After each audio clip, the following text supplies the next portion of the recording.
Hello everyone, hope you're doing well. It's time today to chat about the changelogs that we've had over the last few days, and also go through some of the data mines that have turned up. Maybe we'll also have a chat about where are the devblogs? Where is the next update? Seems like we are not too far from it, but also at the same time, it's a quick turnaround period since the last update was pretty late compared to usual. We'll start off with the changelogs. I'll have some timestamps with everything. Make sure to check them out if you want to see specific information. And as always, if you like the content, make sure to subscribe to the channel. Let's get started. The first changelog was for update 2.41.0.44, and this one actually had an insane bug in it for naval. Basically a bug that made it possible to damage modules behind armor with any shells after shooting it with large caliber shells has been fixed. The bug was the most obvious on barbettes, where the damage could be done to the ammo elevators, shell rooms, and magazines behind them. So basically, I had a look at this bug report because I was like, what has happened here?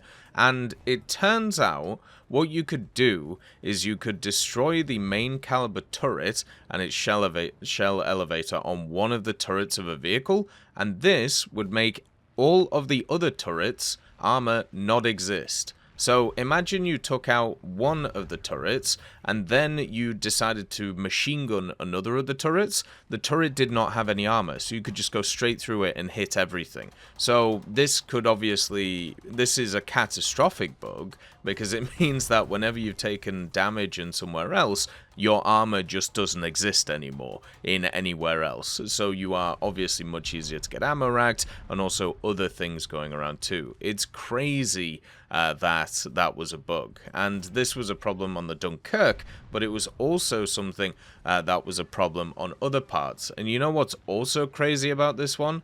This was reported on the dev server. So the fact is, this got reported before the update came out, and it's only been fixed now, on the 29th of November when the changelog came out.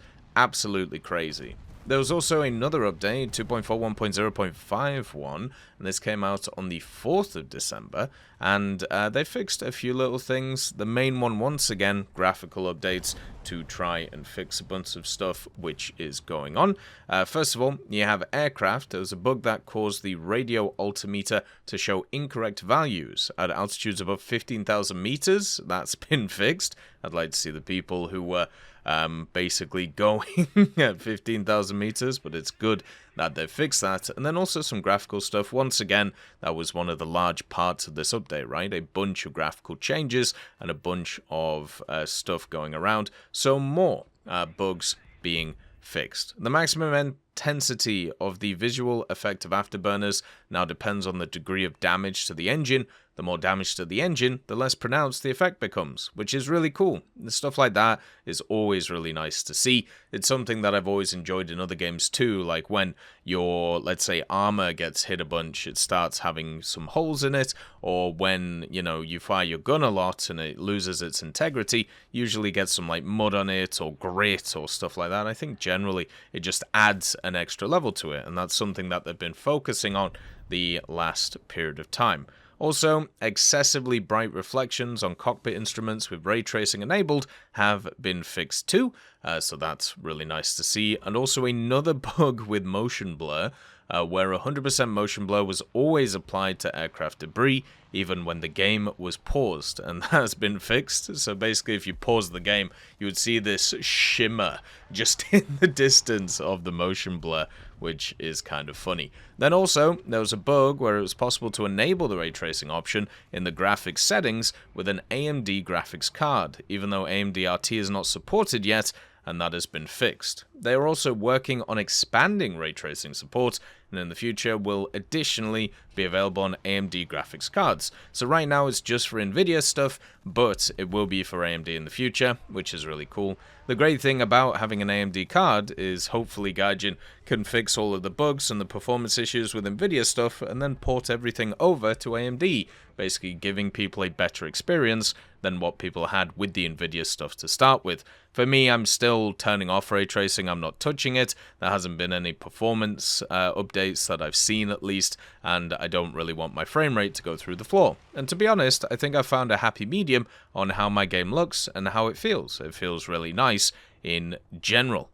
And then we have the data mines, which is more looking at stuff that is happening in the background. The first part of them is about BattlEye. Now, you may remember maybe a few months ago we talked about BattlEye, because there was some stuff added to the files which seemed to indicate that the anti-cheat was coming in. Well, the BattlEye anti-cheat, they seem to have fiddled with the files that are still there, so maybe BattlEye will be turning up sooner than people thought. So maybe in the next update, or maybe around the place. We'll have to see kind of going forward. They also added some new modification tutorial text just for the TV camera and stuff, so people understand what's going on with that, and some other sound changes came in too for aircraft effects and also aircraft guns. One of the things that they've been doing quite a lot as well is kind of fixing a bunch of the text that's in the game, whether it's the graphical text that's around, or also just some of the event texts, such as the Crate and Abrams text. There's a few issues in terms of the kind of English in there and kind of comprehension setup, but now they've fixed them, so kind of quickly done. Also, ray tracing now can only be enabled if the game thinks you have enough VRAM for it. So if you don't have enough VRAM, it'll just say no, which I think generally is probably a good idea. They also added a new gameplay parameter, which is multi-object normal test equals true, so we'll have to see how that affects stuff kind of going forward. The next part is the F-15E is getting a bunch of loadout changes in terms of the custom loadouts and where you can put specific ordnance. This is also affecting the RAM from the Israeli side of things. So if you want to check those out, make sure to do so. I'll leave a link in the description to the data mining Discord. And then also the F-104G for China is getting a different radar, the NASAR, instead of the PSO-3A, which it has right now. The Su-34 has also the ability to carry 100 kilos more load on each of the sides of its wings, and there's going to be some new menu texts. It seems like they are adding in parameters to stop people spam reporting others. Basically, you can complain on the same user only once in 15 minutes, and also you can complain on the same user only once in each battle. So they are basically trying to stop people from mass reporting individuals over and over and over again, and this is obviously a way to do it. So if you do want to mass report somebody, you're going to have to wait a little bit longer instead of just spamming the button over and over again. So today is the 4th of December. It is 3 weeks until Christmas, and generally, when it comes to the last update of the year, Gaijin has always got it out before Christmas for obvious reasons. They want to get the sales in, and they also want to get the pre-orders in before Christmas so people can spend money on them. Usually people don't have money after Christmas because they spend a lot of money on Christmas, so therefore you want to try and get everything in. So what does this mean in terms of the update? Well, if everything stays on track compared to previous years, and just remember, the last update didn't, so things can change, as we know when it comes to this stuff, especially if they're adding some pretty crazy things in. We have a period of 3 weeks where we're going to get Devblogs, update teaser, the trailer, the good old dev streams, and then of course the update itself. Now, for me, if I'm a betting man, which I'm not, but anyway, let's say I am, I would say the Devblogs are probably going to come out Thursday, Friday, or at least they're going to start this week. Then we'll get the teaser next week on the Thursday, Friday after that, and then afterwards, what they will do is we will get a setup on the week after, where you get a few more Devblogs, pre-orders and stuff like that, and then the update will probably come out either the 23rd on the Monday, or it'll come out on the 19th or the 20th, which is the Thursday, Friday. The problem this year is Christmas is on the 25th, which is slap bang in the middle of a week. And what that generally means is, since Gaijin usually targets Tuesday, Wednesday, Thursday for their updates,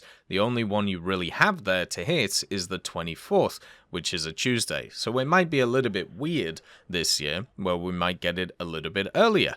but it also depends on if there are issues with the update, if there's too much stuff that they're cramming in. Who knows, at the end of the day, what the main thing is. But the one thing you can be known is no matter what happens over this period, I'll make sure to cover it for you, so we can see what's going on.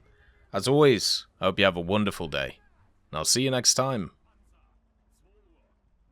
I'd just like to thank GMG Smiley, CD Beans, Chieftain Mike, EMN3 Galaxy, Tulio Pontecorvo, Brendan Quinn, Carrion Crow, Gus Irenicus, Pyman, Wartinder, Teddy, Daniel Stanton, Martinez, B. Young, Ozzy Panzer, Alan Hacker, Liam Shear, Opium Prime, Lafouche, Sem, Aslan, Uncle Bean, and Derek R.